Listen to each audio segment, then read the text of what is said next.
বারে মিয়া ছোট মিয়ার টেজারে এতগুলো ভুল ও ডিটেলস পাওয়া যাবে এটা কখনো ভাবাই যায়নি। জি হ্যাঁ বন্ধুরা, এইখানে যখন দুইটি অ্যাকশন হিরো অক্ষয় কুমার ও টাইগার শ্রফ একসাথে হেঁটে আসছিল তখন আমরা ব্যাকগ্রাউন্ডে এই প্লেনটা টেক অফ করতে দেখতে পাই, কিন্তু ক্যামেরা অ্যাঙ্গেল চেঞ্জ হওয়ার পরেই আমরা দেখতে পাই সেই প্লেনটা উল্টা মুখে এভাবে ল্যান্ডিং হয়ে পড়েছে এবং টাইগার শ্রফের কাছে চলে এসেছে একটি বিএমডব্লিউর বাইক, তাও আবার এত কাছে যেখানে তার আগের সেকেন্ডেই তার আশেপাশে কোনো বাইক ছিল না। কিন্তু তারা যখন আরো কিছু ধাপ আগিয়ে চলে আসে তখনই আমরা দেখতে পাই যে তার পেছনে একটি দুইটি নয় তিনটি প্লেন চলে আসে, তাও আবার দুইটি বাইকের সাথে। মানে শুধুমাত্র 50 মিটার হেঁটে আসতে যেয়ে ক্যামেরার ব্যাকগ্রাউন্ডের ভিজুয়াল এতটাই চেঞ্জ হয়ে পড়ে যে সেইটা সম্পর্কে আর কি বলবো। তো এইবার এখানে এই মুহূর্তটা দেখুন যেখানে বড় মিয়া মানে অক্ষয় কুমার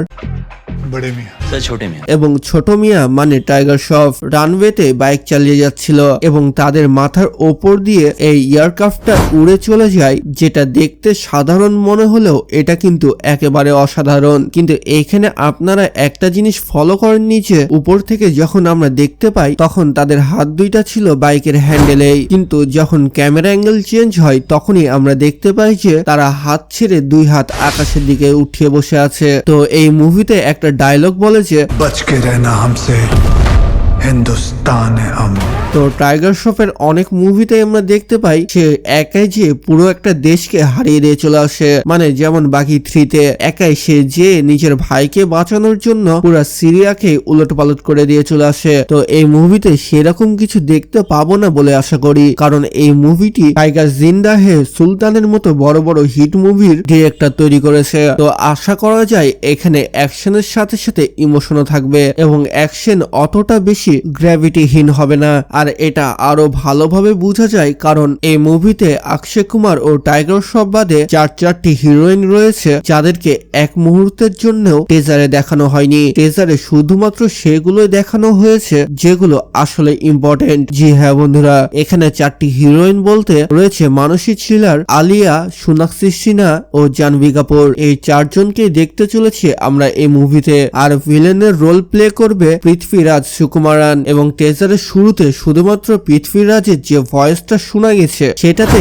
অনেকের গায়ের লোম এভাবে খাড়া হয়ে গেছিল। জি হ্যাঁ বন্ধুরা, কারণ রিসেন্টলি সালার রিলিজ হওয়ার পরে এটা পৃথ্বীরাজের আরো একটি লেটেস্ট মুভি এবং বর্তমানে পৃথ্বীরাজের যে ফ্যানবেস তৈরি হয়েছে সেটা তো আপনারা সকলেই জানেন। কিন্তু আশা করি যে ডিরেক্টর আলী আব্বাস জাফরের 350 কোটি টাকার এই মুভিটি ফ্লপ হবে না, কিন্তু টাইগার শ্রফের লাক এতটাই ভালো যে কখন কি হয়ে যেতে পারে বলা যায় না। তবে এই মুভির টেজারে আমরা সেই রকম আজারা লাফালাফি করতে দেখতে পাইনি, মানে বলা যায় যে তাকে হয়তো এবার ভালোভাবে ইউজ করতে পেরেছে ডিরেক্টররা, না তো এক একজন তাকে এক একভাবে নাচিয়ে যেভাবে মুভিটা ফ্লপ করছিল এবং টাইগার শ্রফের মতো এত ভালো ট্যালেন্টেড অ্যাক্টরকে যেভাবে সাপোর্ট করতে পারছিল না সেটা দেখে তো আমারই অনেক কষ্ট লাগছিল। তো যাই হোক বন্ধুরা, এই টেজারটি দেখে আমরা আরো কিছু ডিটেলস দেখতে পাই যে এখানে পৃথ্বীরাজ এআই এর সাহায্য নিয়ে হয়তো কোনো সোলজার্স তৈরি করে, কোনো একটা আর্মি তৈরি করে যেটা এআই এর মাধ্যমে পরিচালনা হবে। আর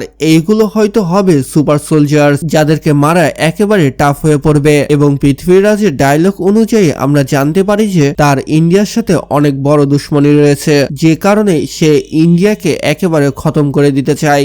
আর এখানে এই দৃশ্যটাতে আমরা দেখতে পাই যে অনেকগুলো আর্মি অফিসারের সামনে একটি ব্যক্তি প্রেজেন্টেশন দিচ্ছিল এবং এইটাই হয়তো হতে পারে পৃথ্বীরাজ, যে হয়তো অনেক বড় একটি সায়েন্টিস্ট যে কিনা সোলজার তৈরি করার জন্য এআই সাপোর্টের কথা ইন্ডিয়ান আর্মিকে জানায়, কিন্তু হয়তো এখানে ইন্ডিয়ান আর্মি তার এই প্রপোজাল রিজেক্ট করে দেয় আর এইটারই হয়তো প্রতিশোধ নিতে চায় পৃথ্বীরাজ। তো এখানে আরো একটি মিস্টেক দেখুন, এখানে অক্ষয় কুমার বাইক নিয়ে ছুটে চলে যায় ঠিক হেলিকপ্টার দিকে এবং সে তার বাইককে হেলিকপ্টারের দিকে ঠেলে দিয়ে সে নিচের দিকে লাফ মারে যেন হেলিকপ্টারটা বাস্ট হয়ে পড়ে। তবে এইখানে হেলিকপ্টারটা বাস্ট হলো ঠিকই, কিন্তু সে যখন নিচের দিকে লাফ দেয় তখন সে বাইকটাই গায়েব হয়ে পড়ে। তো বুঝতে পারছি না টেজারে এতগুলো ভুল ধরলে ট্রেলার আস্তে আস্তে আর মুভি বের হতে হতে তো না জানি এই মুভিটার কি হবে। কিন্তু যাই হোক তাই হোক, দুইটি অ্যাকশন হিরো যখন একই পর্দাতে একই সাথে অ্যাকশন করবে তখন মানুষ এটাকে অনেক এনজয় করবে এটা কিন্তু 100%, কারণ অনেক দিন পর দুইটা অ্যাকশন হিরোকে একসাথে মুভি করতে দেখা গেল। তো যাই হোক বন্ধুরা, নেক্সট ঈদে এই মুভিটা রিলিজ হবে। এখানে স্পেশাল ভাবে কোনো ডেট দেওয়া হয়নি, কিন্তু সম্ভাব্য তারিখ 12 জুলাই। তো ট্রেলার রিলিজ হলে এই টপিকে আপনাদের সাথে আবারও দেখা হবে। ততক্ষণ ভালো থাকুন, সুস্থ থাকুন, আল্লাহ হাফেজ। बहुत हो गया बड़े मियाँ छोटे मियाँ के साथ हम कह रहे हैं 1 मिनट के अंदर इज्जत से जाने दो वरना क्या कर लेगा तू वरना हाँ?